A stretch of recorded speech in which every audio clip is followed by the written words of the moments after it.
नमस्कार दोस्तों, ocean network में आपका स्वागत है।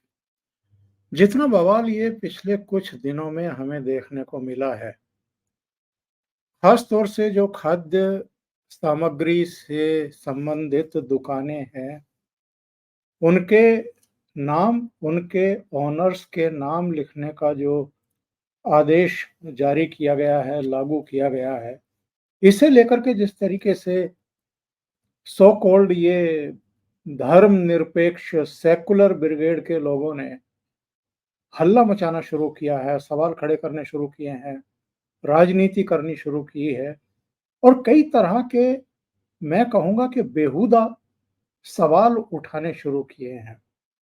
उस पर हम आज चर्चा करेंगे और चर्चा का एक स्पेसिफिकली पहलू या फोकस कह लीजिए, वो ये रहेगा कि साहब धंधा करने के लिए आप नाम क्यों बदलते हैं?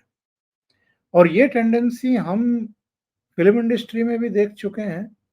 ये टेंडेंसी हम अलग-अलग शहरों में, अलग-अलग हाईवेज़ पर, एक्सप्रेसवेज़ पर, उम, आपके रेलवे स्टेशनों के पास भी, बस अड्डों के पास भी, तमाम ऐसी जगह कोर्ट कचहरी के सामने भी नाम बदल कर के आप अपने प्रतिष्ठानों का और आप धंधा करते हैं, कमाई करते हैं, लोगों को कन्फ्यूज़ करके रखते हैं, ऐसे नाम आप रखते हैं। यानी अपनी पहचान छुपा कर के आप धंधा कर रहे हैं और जब इस पर किसी तरह की वजहों से ये कहा जाता है कि भई आप अपनी असली पहचान उजागर करिए, तो फिर आप ऐसी बातें करते हैं कि साहब आप धार्मिक पहचान उजागर करके एक तरीके से हम पर शक कर रहे हैं या हमें खतरे में डाल रहे हैं, तमाम तरह के बहाने। जैसा कि मैं अब आज देख रहा था जमीयत उलेमा हिंद के अध्यक्ष महमूद असद मदनी का एक बयान आया है। तो हम आज इस पर चर्चा करेंगे, नाम छुपा करके धंधा क्यों कर रहे हो? नाम बता करके धंधा करो ना, इसमें क्या दिक्कत है? और मेरे साथ जुड़ रहे हैं आपके चिर परिचित अनुपम मिश्रा जी। अनुपम जी, बहुत स्वागत है। नमस्कार। नमस्कार सर, नमस्कार सर। साहब, ये मदनी का बयान मैं आपको पढ़ कर के बताता हूँ और अपने दर्शकों को भी पढ़ कर के बताता हूँ। ये कह रहे हैं कि साहब उत्तर प्रदेश सरकार द्वारा कांवड़ यात्रा के रूट पर धार्मिक पहचान उजागर करने वाले आदेश की मैं निंदा करता हूँ। मदनी ने इस फैसले को अनुचित, पूर्वाग्रह पर आधारित और भेदभावपूर्ण बताया। इन्होंने कहा कि जिस तरह से सदियों तक दलित वर्ग को छुआछूत का शिकार बनाया गया, उनके अस्तित्व को अपवित्र बनाकर प्रस्तुत किया गया, अब मुसलमानों के साथ भी वैसा ही व्यवहार करने और उन्हें दोयम दर्जे का नागरिक बनाने की साजिश की जा रही है। इस देश की सांस्कृतिक पहचान, इसके नक्शे, इसकी बनावट और इसकी महानता को अपवित्र किया जा रहा है, जिसे महात्मा बुद्ध, चिश्ती, नानक और गांधी के देश में कभी स्वीकार नहीं किया जा सकता। क्या कहेंगे इनके प्रवचन नुमा इस बयान पर? सर, पहली बात तो मदनी साहब के बयान पे मैंने उन्हीं के ट्वीट पे जवाब दिया है। हमने कहा किस चिश्ती की बात कर रहे हैं आप? ख्वाजा मोइनुद्दीन चिश्ती, जिन्होंने 70 साल की उम्र में एक 12-14 साल की लड़की, एक हिंदू सेनापति, राजपूत सेनापति जिसका कत्ल हो गया था और बच्ची अगवा होके आई थी, उससे शादी कर ली और ये कहा कि मेरे सपने में हजरत मोहम्मद आए थे, उन्होंने शादी करने को कहा इस बुढ़ापे में। आप सोचें, और उसका धन पर क्या आसिया बीबी या क्या उनका नाम दिया। और ये जो दरगाह है, ये आज से 10-15 साल पहले तक ये पूरा किस्सा अपने वेबसाइट पे छापती थी। तो बात साहब 12-14 साल पहले की बात है। मैंने इसको बड़े पुरजोर तरीके से उठाया और उसके बाद इन्होंने इसको हटा दिया, पूरा हटा दिया। बाकी तो कह लिए उनकी जीवनी में भी लिखा हुआ है कि कैसे कैसे किया। उन चिश्ती की बात कर रहे हैं जिनका आदेश था कि रोज एक गाय काटी जाएगी, उसके बगैर वो खाना नहीं खाएंगे। उन चिश्ती की बात कर रहे हैं जो संयोगिता की, रानी संयोगिता के बलात्कार की बात करते थे। उन चिश्ती की बात कर रहे हैं जो कहते थे कि काफिर मुसलमान हो जाए तो भी जहन्नम में जाएगा, क्योंकि असली जन्नत के सिर्फ हमकदान है।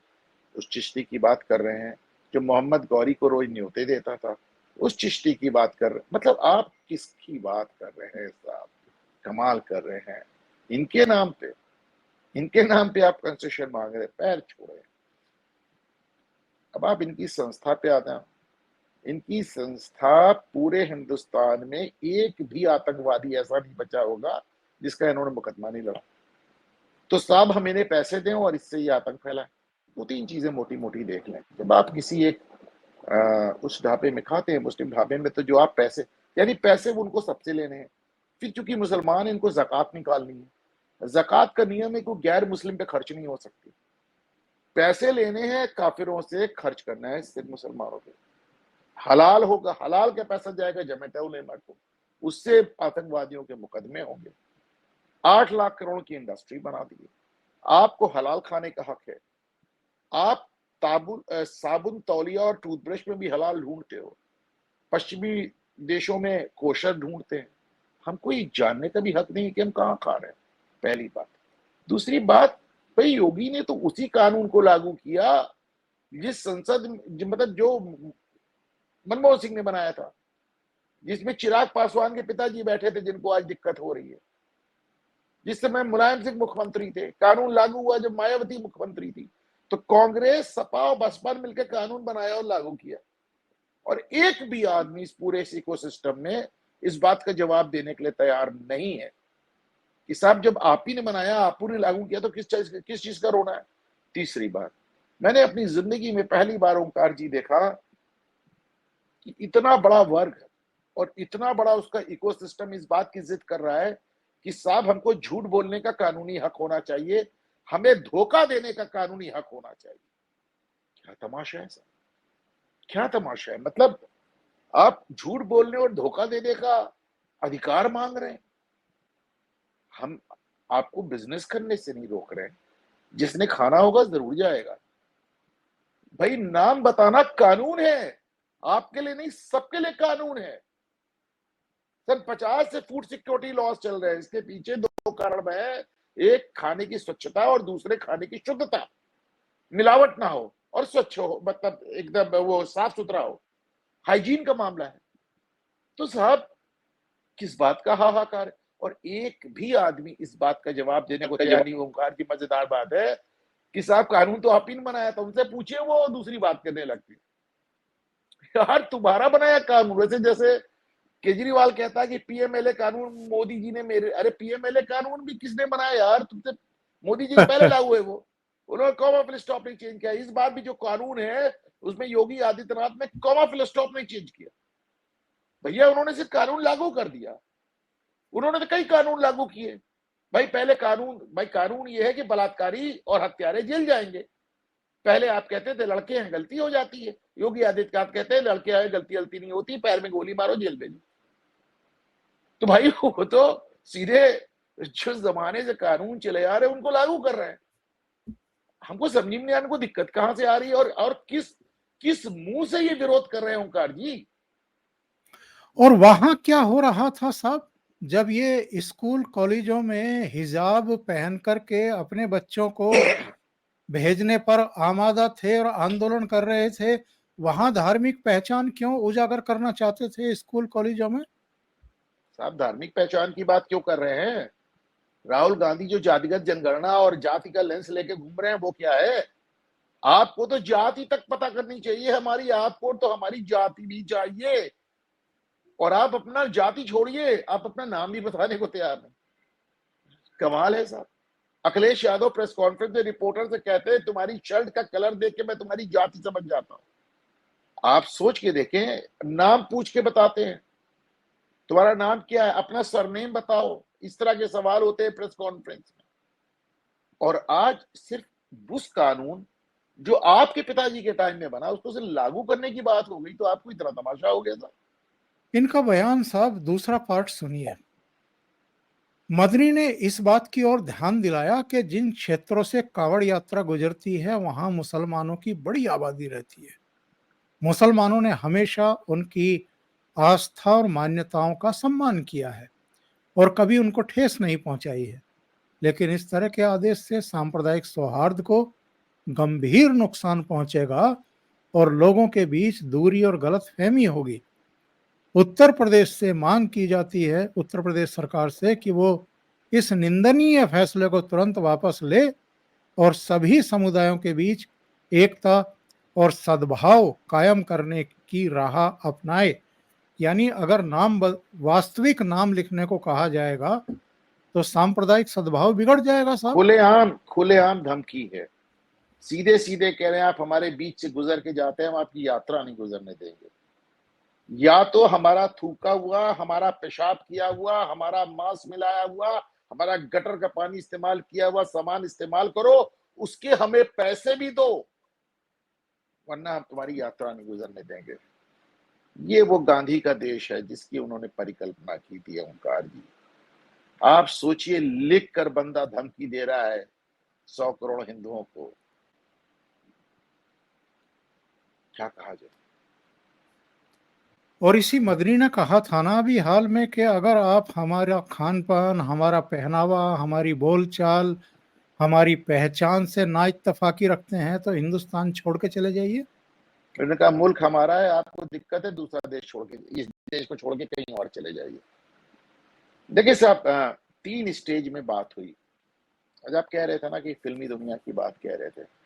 जब देश तुरंत बंटवारा हुआ था तो मुसलमान थोड़ा सहमा हुआ, तो उसे वहां समझ में आ रहा था कि हम ही ने वोट डाल के बांटा है, वो हमने बांट भी दिया वोट और हम गए, हमने देश भी बांट दिया और हम गए भी नहीं, डंके की चोट पे यहाँ रह रहे हैं, तो थोड़ा सहमे हुए थे।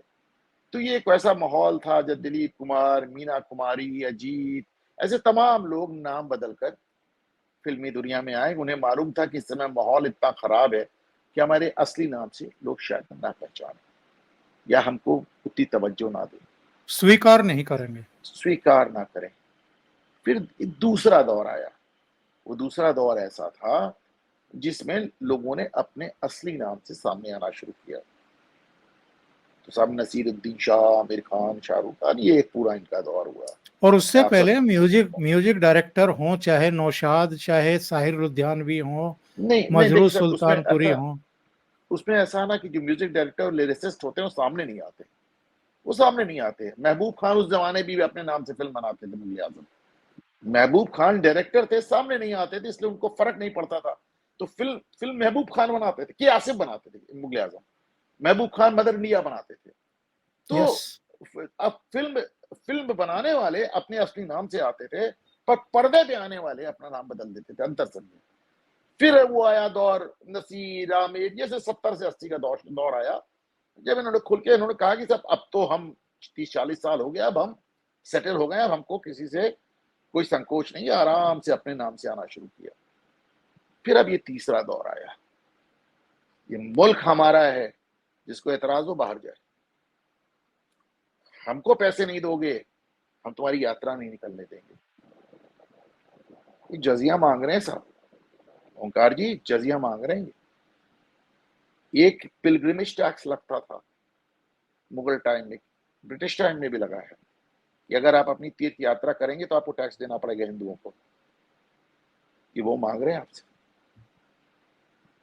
एक बात मैं बता दूं, कम से कम योगी आदित्यनाथ के रहते तो ये संभव नहीं है, बाकी जो होगा वो हिंदुओं का मुकद्दर है।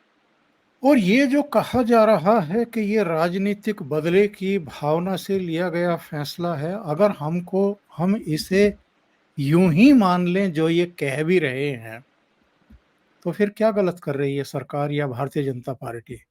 इन्होंने किया क्या है साहब?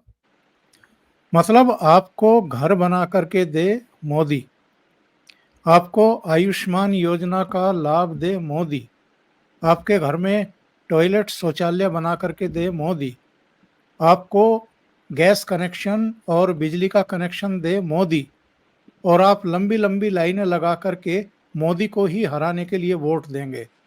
तो आपको किसी भी तरह की रियायत क्यों दी जाए? फिर आपकी असली पहचान को उजागर क्यों ना किया जाए? आपकी शिनाख्त क्यों ना की जाए?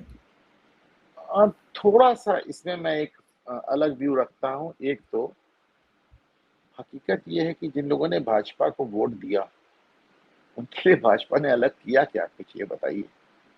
वो तो अभी भी नवोदय विद्यालय की तर्ज पे 100 माइनॉरिटी इंस्टीट्यूशन बनाने की बात हो रही है। तो ये तो एक अपना दुर्भाग्य है। शुभेंदु अधिकारी ने कहा है कि जो हमारे साथ हम उनके साथ। अब आप देखें, जब सबका साथ सबका विकास नहीं चलेगा, जो हमारे साथ हम उनके साथ। और ये इस बात को कहने के 24 घंटे के अंदर शुभेंदु अधिकारी को अपना बयान वापस लेना पड़ा। बस इस बार पाला योगी आदित्यनाथ से है, जो बढ़ाया हुआ कदम वापस नहीं लेते। हेमंता ने भी ये बयान दिया था कि सबका साथ सबका विकास बहुत हो गया। अब हेमंता ने दिया, गिरिराज सिंह ने दिया, जनता दल यूनाइटेड के कौन सांसद है ठाकुर, उन्होंने दिया। अरे छोड़े, बाकी मायावती ने कहा कि बहुत बिल्कुल जेल लिया आपको, अब आपको टिकट देने से पहले 2 बार सोचें। एक छोटी सी चीज समझें, एक कानून को लागू किया गया और यहां से लेके न्यूयॉर्क टाइम्स तक बताया जा रहा है कि एक नया कानून बन गया। ये इस इकोसिस्टम की सफलता है कि दशकों पुराना एक कानून लागू होता है, कांग्रेस का बनाया, सपा का बनाया, बसपा का बनाया कानून लागू होता है, और यहां से लेके न्यूयॉर्क टाइम्स तक खबर है कि योगी आदित्यनाथ ने मुसलमानों के खिलाफ एक कानून बना दिया। तब सरकार किसी की हो, सिस्टम उन्हीं का है, आपको मानना पड़ेगा। आज सुबह ही सुबह जब मैं सोकर के उठा और मैंने टीवी ऑन किया तो मैंने देखा कि एक मुस्लिम ठेली वाले से ऑन कैमरा अजीत अंजुम जो है वो आम खरीद रहा है, दूसरे से दूसरे तरीके का आम खरीद रहा है और कमेंट्री उसकी चालू है ऑन कैमरा। और वो अपने ही अंदाज में क्रिटिसाइज करता जा रहा है योगी सरकार को भी, और जिस तरीके से वो करते हैं ये लोग मोदी सरकार को भी निशाने पर लेने की इनकी कार्रवाइयाँ चल रही हैं। मैं ये जानना चाहता हूँ साहब, ये लोग भड़काने के लिए मैदान में उतर जाते हैं। मैं आज तक की टीम को भी देख रहा था, वो हर ढाबे पर रुक रही थी, जहाँ-जहाँ नाम चेंज हुए हैं, उनसे बातें हो रही थी, उनकी बाइट ली जा रही थी और उनमें से कुछ लोगों ने जो है, कुछ-कुछ बातें कहनी शुरू की हैं। आम तौर पर तो जैसे ही पुलिस का, प्रशासन का मैसेज आया, उन्होंने अपने नाम चेंज कर लिए और वो अपना धंधा फिर से नाम चेंज के साथ शुरू कर चुके थे। लेकिन अब उनको भड़काने के लिए ये लोग पहुंच रहे हैं। तो जानना मैं ये चाहता हूं कि सदन में खड़े होकर के राज्यसभा में प्रधानमंत्री नरेंद्र मोदी ने कहा था कि साहब इकोसिस्टम को उसी की भाषा में जवाब दिया जाएगा, वो जो साजिशें रचते हैं वैसा ही उनको कड़ा जवाब दिया जाएगा। आपको कुछ अंतर दिखाई दे रहा है कि उस भाषण के बाद इस इकोसिस्टम पर किसी भी तरह का कोई अंकुश लगा हो, कोई कार्रवाइयाँ हुई हों? प्रियंका गांधी से लेके अजीत अंजुम के खिलाफ एफआईआर लिखा दीजिए, झूठी बात फैला रहे हैं। पहले से बनाया हुआ एक कानून, अगर सिर्फ उसको, जो पहले से बना हुआ है कानून, उसमें योगी सरकार ने कॉमा फुल स्टॉप नहीं बदला है, दिखा दीजिए। अखिलेश यादव, मायावती, सब के खिलाफ एफआईआर लिखा दीजिए आप, हम मान लेंगे आपने इको सिस्टम ध्वस्त कर दिया। मायावती फिर भी इनमें से अलग है, उनको आप बता दीजिए, समझा दीजिए कि देखिए साहब कानून ऐसे था, वो मान जाएंगे। अखिलेश नहीं मानेंगे, राहुल नहीं मानेंगे, प्रियंका नहीं मानेंगे, अजीत अंजुम जैसे चुटभैया नहीं मानेंगे। तो आप अब दिखा दीजिए, हम मान लेंगे। हकीकत तो ये है कि इकोसिस्टम ध्वस्त होने की बात है, पर एफआईआर तो आज भी अजीत भारती के खिलाफ हो रही है। प्रतीक पटेल, जिसने एक बहुत ही घटिया और जिसे कहना चाहिए बहुत ही निम्न श्रेणी के ट्वीट किए हिंदू देवी देवताओं पर, उनके खिलाफ बड़ी मुश्किल से बिहार में एफआईआर हुई तो गिरफ्तारी के लिए मना कर दिया। उल्टे जिन लोगों ने प्रतीक पटेल को क्रिटिसाइज किया, उनके खिलाफ एफआईआर कर ली। थोड़ा सा आप ही रोशनी दें ओंकार जी, कभी कभी थोड़ा फ्रस्ट्रेशन हो जाता है मुझको। नहीं, मुझे निराशा इसलिए होती है कि प्राइम मिनिस्टर अगर सदन में खड़े होकर के कोई बात कहते हैं, तो फिर उस पर अमल होता हुआ दिखना चाहिए। और हमने भी एक प्रोग्राम किया था, मैंने तो एक सोलो प्रोग्राम भी किया था कि प्राइम मिनिस्टर ऑफिस जो है, जिसको हम पीएमओ के नाम से जानते हैं, वो बहुत ताकतवर होता है, बहुत शक्तिशाली होता है। वो अगर प्रधानमंत्री की कही हुई किसी बात पर अमल ना करे, तब सवाल उठते हैं कि वहाँ भी सिस्टम में कोई ऐसे लोग बैठे हैं क्या कि जो प्रधानमंत्री की भी नहीं सुनते हैं? प्रधानमंत्री के ऑफिस से कल ट्वीट होता है, एक महिला पत्रकार की मां गुजर जाने पर। कोई बहुत परिचित, बहुत बड़ी पत्रकार नहीं, लेकिन होता है, अच्छी बात है। तो मैंने उसमें लिखा, हमने कहा साहब आज एक दूसरा दिन भी है, आज प्रथम स्वतंत्रता सेनानी मंगल पांडे का जन्मदिन है। योगी ने ट्वीट किया, गडकरी ने ट्वीट किया, अमित शाह ने ट्वीट किया, दुनिया भर के लोगों ने ट्वीट किया। प्रधानमंत्री देखिए, अखिलेश यादव नहीं करें समझ में आता, लालू यादव नहीं करें समझ में आता, वो मंगल पांडे थे, वो उनके जातिगत समीकरण में फिट नहीं होते। वो तो चंद्रशेखर आजाद के जनेऊ का मजाक बनाते हैं, वो तो चंद्रशेखर आजाद को गाली देते हैं, उनको क्या कहा जाए। लेकिन प्रधानमंत्री इस देश के प्रथम स्वतंत्रता सेनानी के जन्मदिन पर ट्वीट ना करे और शबाना आजमी को ट्वीट करके उनकी मोच का हाल पूछे। बंगाल में इतने लोग मर गए, आज तक प्रधानमंत्री ने एक लफ्ज नहीं कहा बंगाल की हिंसा पे, एक शब्द नहीं कहा। मैं ईमानदारी से कह रहा हूं, मैं मानता हूं कि नरेंद्र मोदी ने प्रधानमंत्री के रूप में 10 साल में जो विकास किया है, न भूतो न भविष्यति, लेकिन सिर्फ विकास के लिए आप नहीं आए हैं साहब। एक शब्द प्रधानमंत्री ने बंगाल की हिंसा पे नहीं कहा। आपके पास शबाना आजमी के मोच का हाल पूछने के लिए समय है। आप फोटो ट्वीट करते हैं ममता बनर्जी के आगे दोनों हाथ जोड़ के झुके हुए, आप उन्हें जन्मदिन की बधाई देते हैं, पर बंगाल पे आप कुछ नहीं कहते। आप पहले स्वतंत्रता संग्राम सेनानी जिसके बारे में पूरी भाजपा ट्वीट कर रही है, आप ध्यान नहीं देते। अगर मैं ये कहूं कि मैं निराश नहीं हूं तो ये झूठ होगा प्रकाश जी। दूसरे ये बताइए, ये थूक जिहाद पर जो योगी का हंटर चला है, इसके पीछे क्या आप और कारण भी देखते हैं, जो कहीं न कहीं मैं सूंघ रहा हूँ?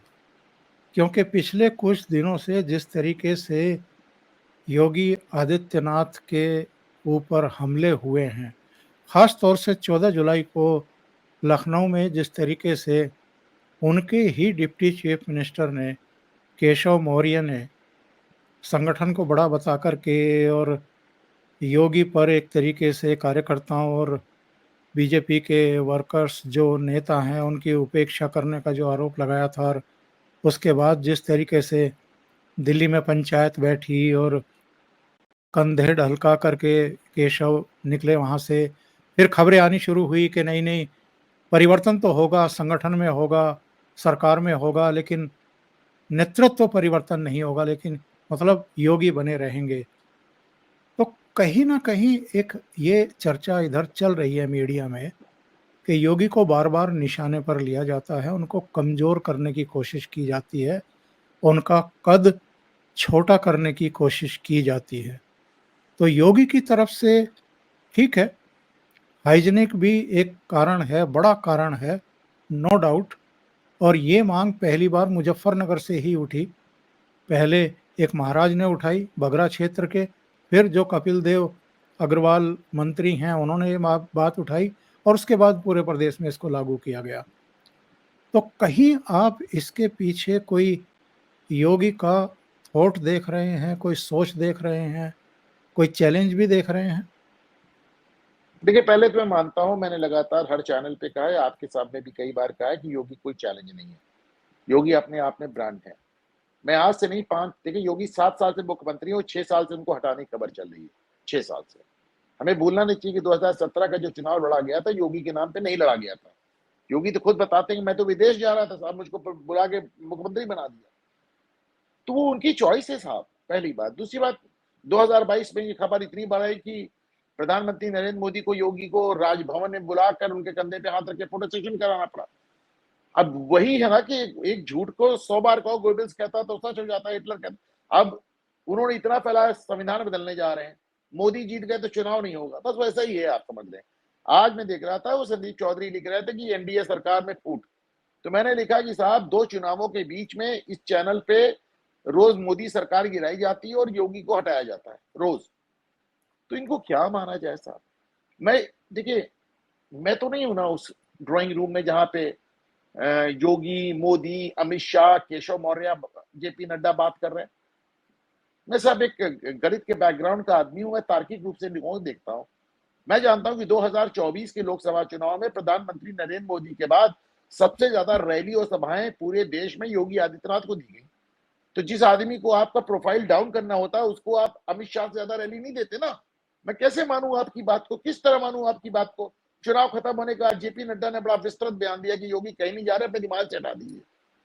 लेकिन दिक्कत यह है कि केंद्र में मोदी और राज्य में योगी इनको चुभ रहे हैं, इनको भाजपा नहीं चुभ रही। ये कहते हैं गडकरी हो जाए प्रधानमंत्री, हमें दिक्कत नहीं है, केशव मौर्य हो जाए मुख्यमंत्री, हमें दिक्कत नहीं है। योगी है। जब अखिलेश यादव ये कहते हैं 100 विधायक लाओ हम करा देंगे, मतलब तुम बन जाओ भैया, बस योगी हट जाए कोई तरह। तो अव्वल तो मैं 6 साल से इस बात को डिनाई कर रहा हूं, आप योगी को न हटाने की नियत रखते न हटा। देखिए कितना भी आप कह लें अमित शाह उकसा रहे हैं, फलाने उकसा रहे हैं, ढिकाने उकसा रहे हैं, इस बात में कोई गलती नहीं है। मैं आज नहीं जमाने से कह रहा हूं कि योगी आदित्यनाथ अपने कार्यकर्ताओं से, अपने मंत्रियों से, अपने विधायकों से, अपने सांसदों से, अपने पदाधिकारियों से मिलने में या उनकी बात सुनने में गुरेज करते हैं। अभी थोड़ा थोड़ा वो बदलाव ला रहे हैं। योगी को मुख्यमंत्री बने से 1.5 साल हुआ था ओंकार जी 2019 में, और 150 विधायक धरने में बैठ गए थे भाजपा के विधानसभा के अंदर। तो क्या आप मुझे ये बताएगा कोई कि योगी को मुख्यमंत्री बनाते ही साल भर के अंदर अमित शाह ने उनके खिलाफ रिवोल्ट करा दिया? फिर बनाया क्यों था? उनकी अपनी शैली है, दिक्कत है, कुछ वाजिब दिक्कतें हैं। योगी टीवी पे आके आते कहते चुनाव के दौरान कि मैंने अपने कार्यकर्ताओं से कहा कि थाने की दलाली मत करो। मैंने अपने पूरे राजनीतिक कैरियर में किसी मुख्यमंत्री, किसी प्रधानमंत्री, किसी नेता को अपनी पार्टी के लोगों को टीवी पे दलाल कहते नहीं सुना। तो उनकी अपनी दिक्कतें हैं, इसको माना। और इसका कारण है कि योगी पॉलिटिकल आदमी नहीं है, वो बहुत साफ सुथरी स्वच्छ वाले बाबा और महंत है। उनको थोड़ा सा पॉलिटिकल रोल में ढलने में समय लग रहा है, जितना लगना चाहिए उससे ज्यादा लग रहा है। अब बात आते हैं इस ऑर्डर के पीछे। अब इस ऑर्डर के पीछे योगी की क्या मंशा है मैं नहीं जानता। मैं सिर्फ एक बात जानता हूँ ओंकार जी, मैं जमीन पे चलता हूँ, लोगों से बात करता हूँ। वैसे तो योगी कार में बहुत बड़े बड़े काम हुए हैं, बड़े बड़े कार्य, मतलब माफिया से छुट्टी मिली, अतीक अहमद से पता नहीं, छोड़िए। लेकिन ये जो आदेश हुआ है, इस आदेश ने योगी की पॉपुलैरिटी को एकदम से 4 गुनी बढ़ा दिया है ओंकार जी। इस बात को मैं आपसे दावे से कह सकता हूँ। पूरी तरह सहमत आपसे, क्योंकि पहले ये आदेश केवल मुजफ्फरनगर जिले के लिए लाया गया था। फिर इसके वापस लिया बाद गया था। इसके बाद वापस लेने की खबर अखिलेश यादव ने उड़ाई कि साहब जन दबाव में आदेश को वापस ले लिया गया। लेकिन देर रात पता लगा कि योगी ने तो पूरे प्रदेश में जहां जहां कांवड़िए गुजरते हैं उन सब रूट्स पर इस नहीं नहीं आदेश नहीं को नहीं सर, नहीं सर, केवल कांवड़िया रूट पे नहीं है, ये पूरे प्रदेश में लागू हो चुका है। अभी अभी आपको कांवड़ यात्रा रुक जाने दीजिए, आपको नजर आएगा, गली गली मोहल्ले मोहल्ले नजर आएगा आपको। ये थोड़ा सा कंफ्यूज, देखिए इसका मैं लॉजिक आपको तर्क दे देता हूं। अगर ऐसा कानून है तो आप उसको केवल एक रूट पे लागू कैसे कर सकते हैं ओंकार जी? वो तो आपको झक मार के पूरे प्रदेश में जब लागू करना ही पड़ेगा, आप नहीं। उसको तो पिक एंड चूज नहीं आपको कर सकते। आप ये कंफ्यूजन मेरे स्तर पर नहीं है, ये कंफ्यूजन इन लोगों के स्तर पर भी है। मैंने बाइट सुनी है, जिन लोगों ने अपनी दुकानों के नाम अपने असली नाम पर रखे हैं, उन्हीं में से 2-3 मैंने कहते सुने हैं कि साहब हमें पुलिस अफसर ने ये कहा था कि कांवड़ यात्रा तक दुकानों के नाम बदल लीजिए, असली नाम अपने दे दीजिए। इसका मतलब ये है कि यात्रा खत्म होने के बाद ये कंफ्यूजन हमें दिखाई देगा। यात्रा खत्म होने के बाद ये कंफ्यूजन दूर हो जाएगा ओंकार जी। योगी बहुत बहुत इतना बड़ा कदम उठा चुके हैं, बता रहे हैं कि साहब कानून है। अब योगी भी चाह के वापस कैसे जाएंगे, कहेंगे कि साहब कानून नहीं फॉलो करेंगे, अपना ही लागू किया। बिल्कुल सही कह रहे हैं। और मुझे लगता है कि हर आदमी ने इसका समर्थन किया है। बस एक इकोसिस्टम है, और इकोसिस्टम जिसके लिए काम करता है वो लोग हैं तो उस जो इकोसिस्टम इस को तोड़ने की वादा हमारे प्रधानमंत्री ने किया है। जिनको लोगों ने तीसरी बार वोट देकर प्रधानमंत्री बनाया है, तो ये अपेक्षा तो उन्हीं से रहेगी ना ओंकार जी। बिल्कुल सही बात कह रहे हैं आप। बहुत-बहुत धन्यवाद अनुपम जी, थैंक जुड़ने यू के सर। लिए और इस बहुत महत्वपूर्ण मुद्दे पर चर्चा करने के लिए। थैंक यू सो नमस्कार सर। मच। नमस्कार।